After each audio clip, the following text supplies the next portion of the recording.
Здравейте! Малко зимна обстановка.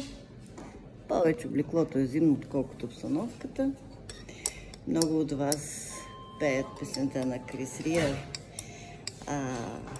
Аз няма да я запея, защото ще е опасно за вашия слух. И така. Ето, подарявам ви от моето сладко и от моя чай. Това, което сега ще запиша, е продължение на вчерашната тема. А именно за магията и празниците. Вкусно е. Много.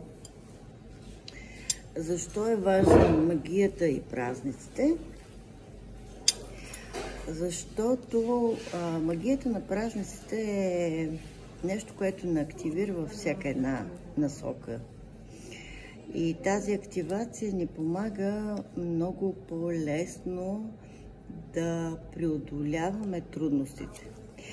Обаче вчера, като записвах, споделих само неща, които са свързани с повече поведението на жените. Сега нека с вас да наблегнем на частта на мъжете. Скъпи момчета, моята молба е, когато дамата до вас ви направи забележка, че не правите определено нещо както трябва, не да реагирате с експлозия, не да реагирате с висок такъв интензитет на вашия глас, а чисто и просто да я обичате такава каквато е. Защото вие самите с тази дама сте се събрали да живеете заедно и сте избрали заради нейните особености. Тоест за особеностите, че тя мрънка, че тя е недоволна, че тя не харесва нещата, как ги правите. Просто със спокоен глас, без да повишавате тон, и кажете: добре, разбирам, че не ти харесва това, което правя в момента, обясни ми го и ще го направя по начин, по който ти искаш, любов моя. Или начина, по който се обръщате към нея. Защо е важно да постъпите по този начин? Защото пак се връщам на огледалата и принципа на огледалата, а именно вие сте избрали нея на по-снатено ниво, че тя е ваше отражение, че тя отразява вашата вътрешност и вие се стремите да бъдете с човек, който е близък на вас самите.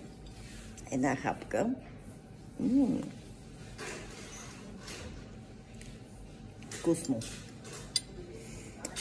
И от тази гледна точка не е нужно вие, мъже, да разбирате жената до вас. Нужно е да я обичате, да се влагате в нея, да и обясните със спокоен тон, че сте съгласни да се коригирате това, което вършите, и по този начин взаимността на вашата комуникация ще допринесе за по-хубавото ви настроение.